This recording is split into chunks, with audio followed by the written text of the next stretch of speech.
things off with tonight's big number, 1,799. This marks the second day that new COVID infections have gone below 2,000, a level we last saw in February. For the Octa Research Group, we have now reversed the Delta-driven surge. As it stands, COVID infections in the country now total 2.8 million. Octa says it's now unlikely for infections to reach 3 million by year-end. But the group is still warning of possible outbreaks due to waning vaccine efficacy. Good evening, I'm Gretchen Hall. I'm Robbie Alampay. You're watching The Big Story.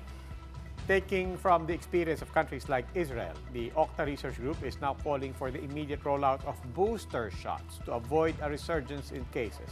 The government is targeting to administer third doses by November 15, with more than 5 million health workers and senior citizens as first recipients. Greg Gregorio has the big story. COVID infections in the country have gone down to the 1,000 level for a second day on Thursday. Looking at trends, the Octa Research Group says we have finally reversed the Delta-driven surge. 7-day moving average of new infections in the country has gone down to March levels, while for Metro Manila, it has reverted to July lows. For Octa, vaccination coverage was key.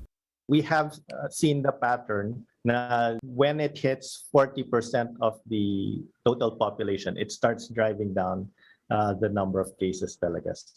So it was around that point.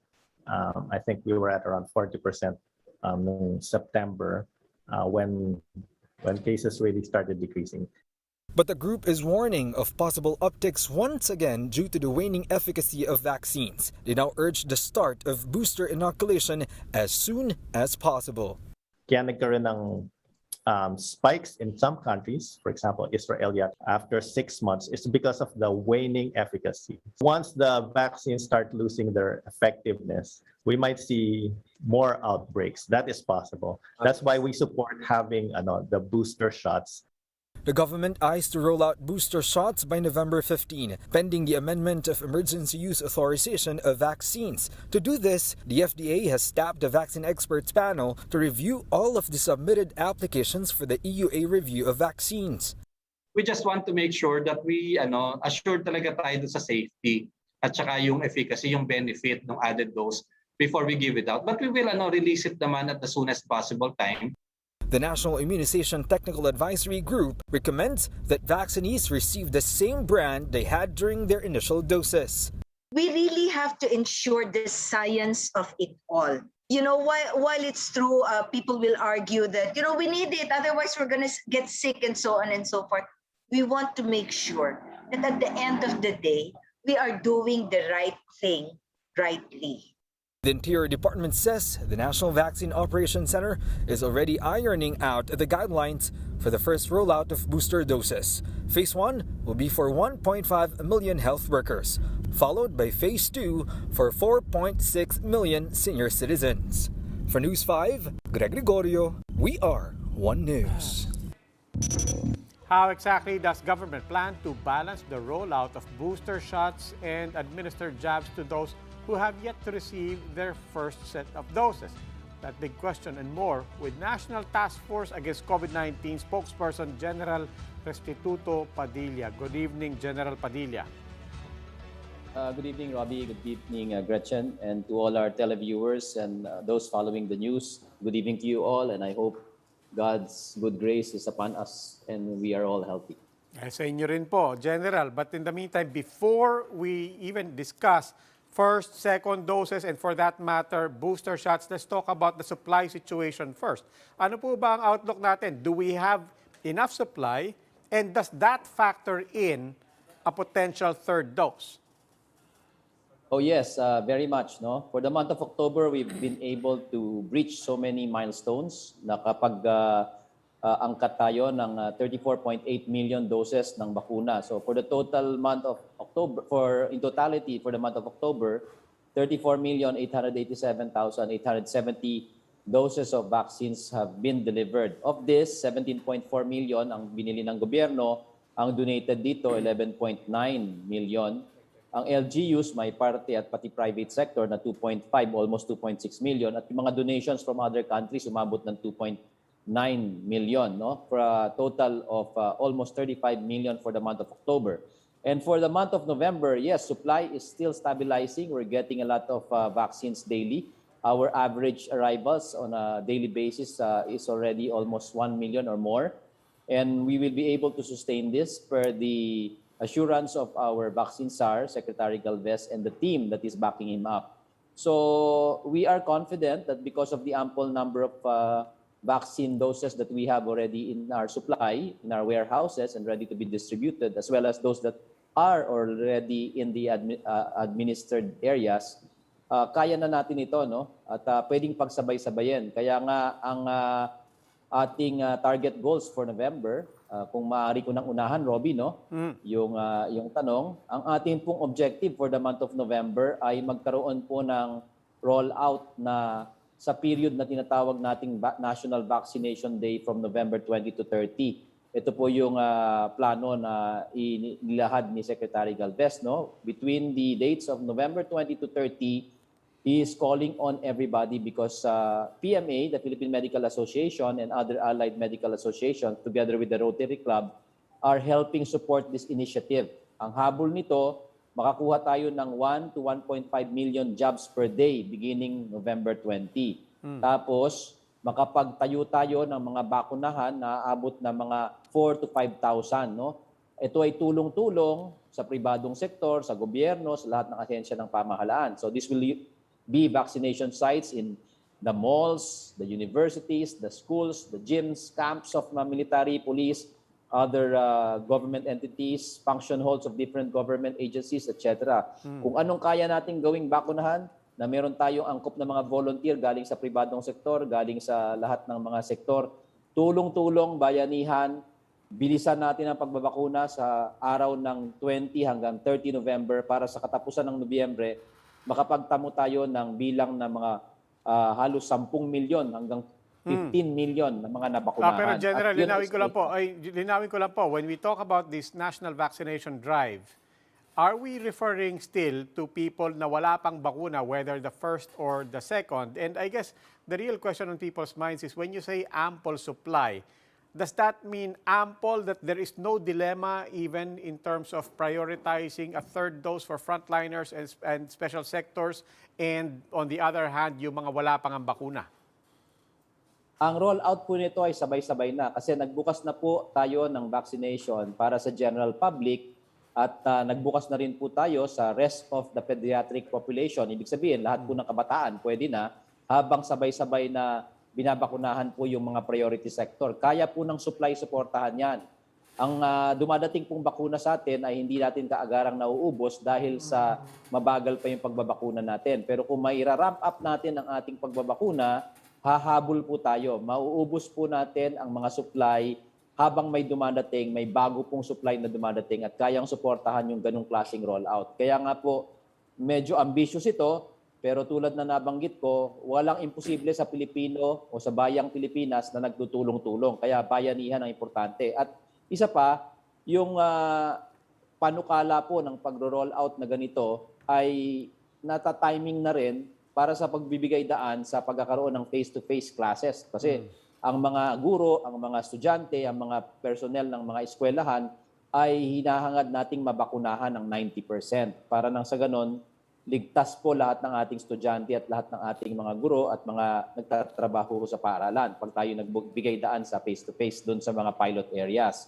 At doon din sa mga healthcare workers natin na kailangan na ng booster shots. Yung booster shots nila, kukunin na rin po nila sa panahon na ito at itataas po natin ang pagbabakuna para makover na yung 1.5 million na health workers. Kasi sila ang priority talaga dahil karamihan sa kanila ay nasa lugar na tinatawag kong ground zero for COVID. So, bagamat mababa ang bilang ng COVID ngayon, ito ho yung panahon para ihanda natin at palakasin natin ang panglabang bakuna ng ating mga health workers. Okay, General Padilla, maraming salamat po. General Restituto Padilla, spokesperson po for the NTF against COVID-19.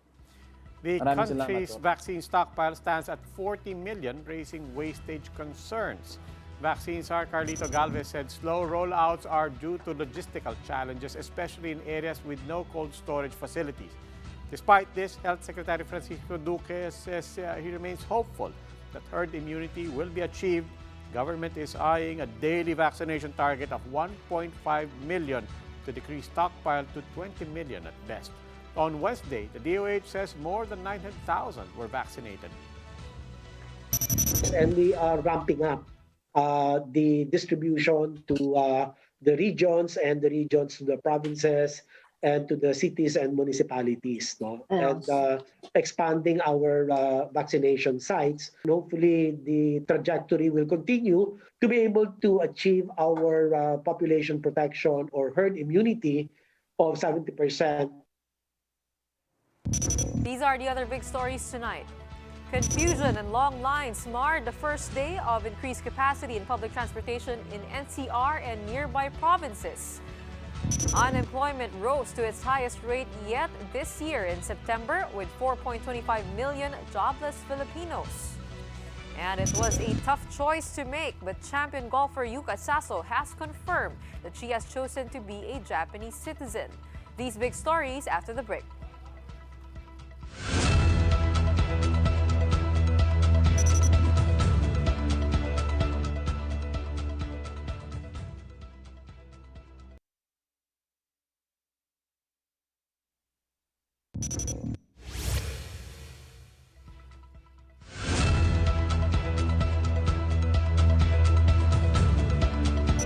Good evening. You're still watching The Big Story. I'm Robbie Alampay. And I'm Gretchen Ho. Commuting in the metro just got busier as capacity has now been increased to 70% starting today. But the long lines and increased capacity are now pushing other commuters to think twice about taking mass transportation. JC Cosico with the details. Long lines welcomed commuters at the Monumento station of the EDSA bus carousel on Thursday morning. The queue stretched from the footbridge up to the other side of the road. Passenger capacity in PUVs has been increased to 70% starting today. Standing inside the bus will not be allowed. Meanwhile, some jeepneys were already overloading on the first day of implementation. 70% pinayagan sila. Kaya lang sa loob, meron pa nakaupo sa gitna ng jeep. Tinatanong ko sila kung ano po ba talaga yung exact na maisakay namin para hindi naman po kami ganito. Hindi kasi pa alam, 70%. Di ko pa alam kung ilan po yung 70% po eh. Based on guidelines, a 20-seater traditional jeepney can only accommodate up to 15 passengers, while 14-seater ones can carry up to 11 passengers. IRRITABILITY said they won't apprehend violators for now. So kinakausap po namin yung mga driver na pagtulong-tulungan natin to na wag na pong umakyat. Kasi po kung aakyat ulit ang bilang ng COVID, babalik po ulit tayo niya sa 50%. Apart from increased capacity, jeepneys are also no longer required to install plastic barriers. But some drivers opted not to remove theirs. Mahirap din, mga talong magkahawahan. Meanwhile, the MRT-3 can now accommodate up to 827 passengers per train set, from the usual 372 passengers. Other commuters frequently riding the MRT are now fearing for their safety. Nag-MRT ako today kasi tumataas nga yung presyo ng gasolina. Okay. So, pinipili ko. Pero kung ganun, magka-car ulit ako.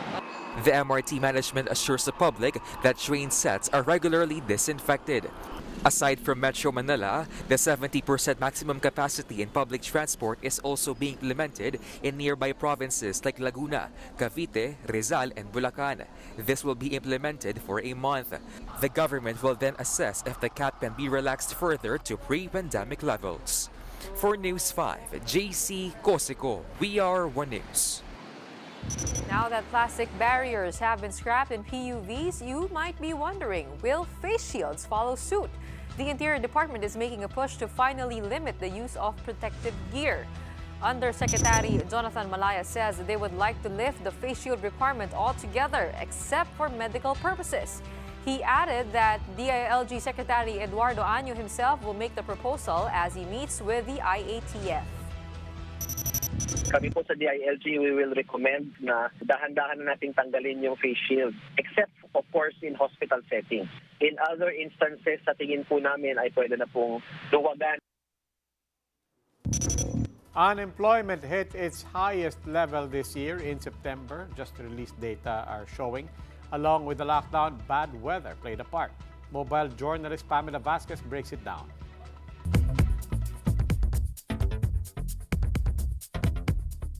Unemployment jumped in September, hitting its worst level in all of 2021.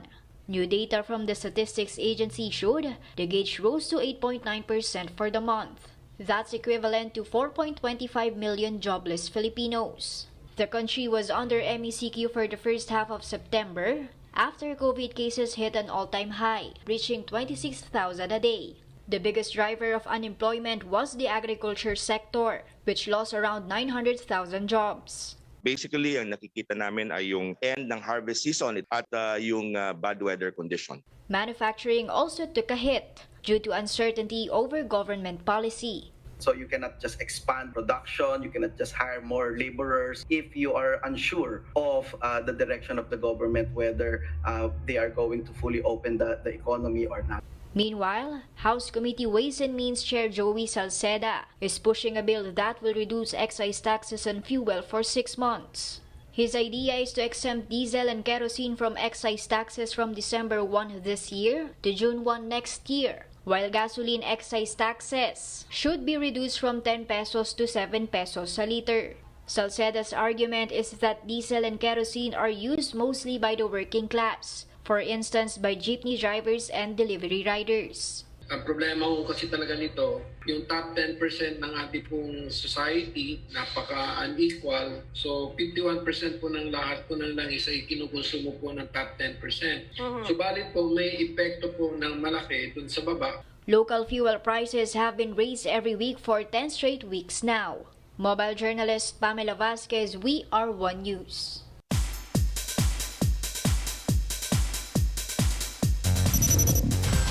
Denver, this is Alice. We have an unannounced 715 missile. Any comms on a possible target? The Movie and Television Review and Classification Board stands by its decision to take down episodes of Netflix's Pine Gap. The Foreign Affairs Department had filed a complaint, citing the political drama showcasing of China's controversial 9-dash line. MTRCB Executive Director Benjo Binaldo told the chiefs, an image alone already warrants its removal. Even if it may be fictional, even if the characters may have been saying something against China, they want that to be deleted from the minds of the younger generation. While others may have flagged the seeming censorship, Binaldo noted of its international impact. However, because this is very sensitive, even the U.S. Embassy is trying to communicate with us. No? Binaldo said Netflix filed a motion for reconsideration against their plan to regulate streaming platforms. We cannot watch everything po. So that's why we rely on our deputies or complaints from concerned citizens. This is not the first time Netflix has been at odds with regulations. It has already received takedown demands from Saudi Arabia, New Zealand, Singapore, Germany, and Vietnam. Nick Garcia, We Are One News. Time for another quick break. When we return, students at a Baguio university demand an academic break after a number of students were confirmed to have died due to self-harm. And after giving pride to the country, champion golfer Yuka Sasso makes a strategic move to choose her Japanese citizenship over her Filipino citizenship. More details after the break.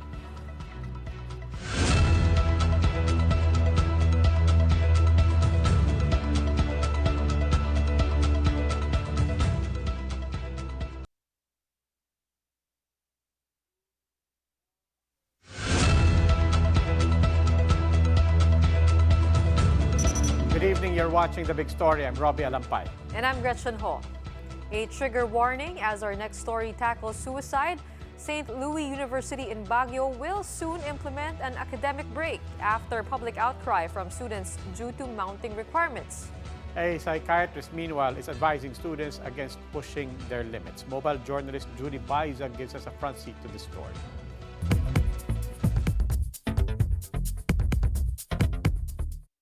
There has been a resounding call for academic break in Baguio City.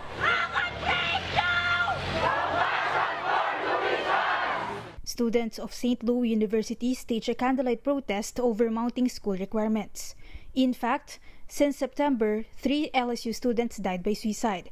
The student protesters lamented how burnout is taking its toll on their mental health. Hindi dapat natin dinidisregard yung mga underlying factors under depression. Meron talaga siyang ambag. Kahit sa ang anggulo natin tignan, it happened and it is really happening. They now seek the inclusion of academic break in the academic calendar. Apart from the unavailability of gadgets and stable internet connection, many students also denounce the lack of a support system at a time when everything is virtual. Kailangan ko ng, alam niyo po yun, physical interaction. Sinusubukan naman namin mag-adjust. LSU approved the academic break but has yet to finalize as to when it will start.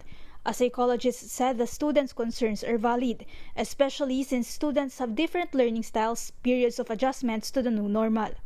Dr. Joanne noted that students may lose focus, get irritable, lose appetite, or binge eat if they push their limits. Love yourself. Do the things which make you feel good or happy. Dr. Joanne said students may undergo digital detox or limit gadget use.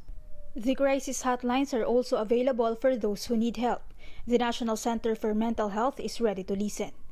Mobile journalist Julie Baiza, We Are One News.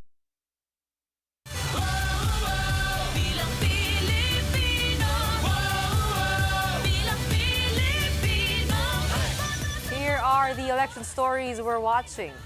Albay Representative Joey Salceda says that Davao City Mayor Sara Duterte is still considering to run as president in the 2022 elections. In an interview with 1PH's One Balita Pilipinas, Salceda said that Mayor Sara is still in talks with supporters for a possible presidential bid. Senators Ping Lacson and Tito Soto have backtracked on their support for death penalty. Instead of capital punishment, the two are now pushing for reforms in the prison system. Recall that the two had authored bills in the past seeking to reinstate death penalty. And there's no backing out of his vice presidential bid. During the launch of a Malasakit Center in Palawan, Senator Bongo says he is 100% sure that he is ready to run as vice president. He says he respects his party's nomination as well as President Duterte's decision not to run. And as for Senator Manny Pacquiao, he just shut the door on the possibility of being Vice President Leni Robredo's running mate. Pacquiao says he is going all the way with his presidential ambitions. Recall that Robredo has engaged Pacquiao in unification talks but failed. In Australia, 4-year-old Cleo Smith has been found safe in a locked house 100 kilometers from her family's outback campsite. The man who abducted her was apprehended in the morning raid by Australian authorities. He was sent to the hospital for self-inflicted injuries before facing charges related to the abduction. Cleo went missing since October 16 when her family first camped in Carnarvon. Her disappearance triggered an extensive land and air search which included roadblocks and the scouring of CCTV footage.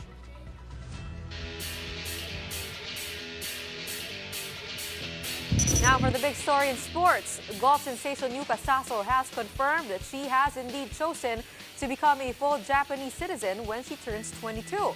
Saso's decision is seen to be a business and strategic move for her early professional career. But despite her change in nationality, Saso says that she remains proud of her dual heritage. On the other hand, the ICTSI, which is one of Saso's strongest backers, has expressed its continuous support in her golfing career. Her family here in the country, meanwhile, said that they will support her decision no matter what. Okay lang sa akin kahit ano piliin niya, kung saan siya komportable, kung ano piliin niya, siyempre susunod lang kami. Hindi ko siya kontrahin. Meanwhile, in the NBA, the Philadelphia 76ers put in another strong outing to give the red-hot Chicago Bulls their second loss of the season. Fueled by outstanding team defense and clutch shots from Joel Embiid and Seth Curry, the Sixers took down the Bulls 103-98. This was Philly's fourth win in a row as they move up to second in the standings with a 6-2 record. Meanwhile, the Golden State Warriors continued their dominant run after another convincing victory, this time against the Charlotte Hornets, 114-92.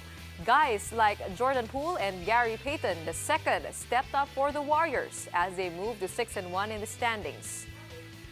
And here are the other scores in today's NBA games.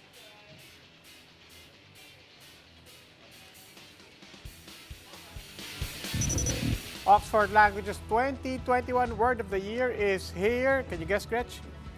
Vax. Vax, short for vaccine, is a short, punchy, attention-grabbing word, according to Oxford. While vaccine was first recorded in 1799, Oxford says it has generated numerous derivatives from vax sites and vax cards to getting vaxxed and being fully vaxxed. Data analysis also shows that vax has appeared more than 70 times more frequently this September compared to last year. It is most commonly used in North America, Australia, and Southeast Asia. Alam mo ba, last year wala tayong word of the year?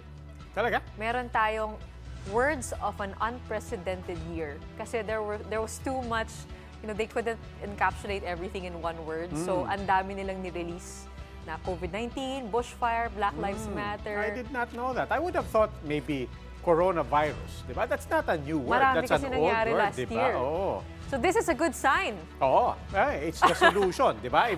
Last year, ang problema natin, anong tatawag natin sa problema? At least now, we know that the solution is there. So take the solution. Yun naman yung ironic doon, Tama, di ba? but don't forget, it's only spelled with one X, not two.